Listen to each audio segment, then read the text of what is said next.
একজন আল্লাহর ওলি ছিলেন। উনি বনী ইসরাইলের জামানায় এত বড় একজন আল্লাহর ওলি ছিলেন, ওনার ইন্তেকালের পর ওনার আবার আরেকজন ওলিদের বন্ধু থাকে না, এই বন্ধু স্বপ্নে দেখতেছে, স্বপ্নে দেখে তাদের কথা আদান প্রদান হচ্ছে।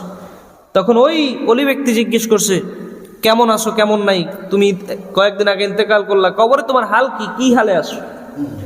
তখন ওই আল্লাহর ওলি বলছেন যে ভাই সব ঠিক ছিল, কিন্তু উনি বিক্রি করতো লাকড়ি।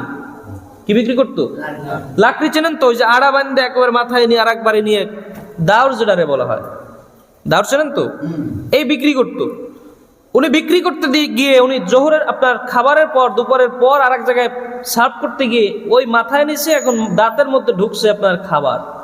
উনি কি করছে, মাথার থেকে এতটুকু একটু ছিঁড়ে ওইটা বের করে ফালাই দিচ্ছে। কি করছে? দাঁত খুশনি আছে না, ওই হাঁটার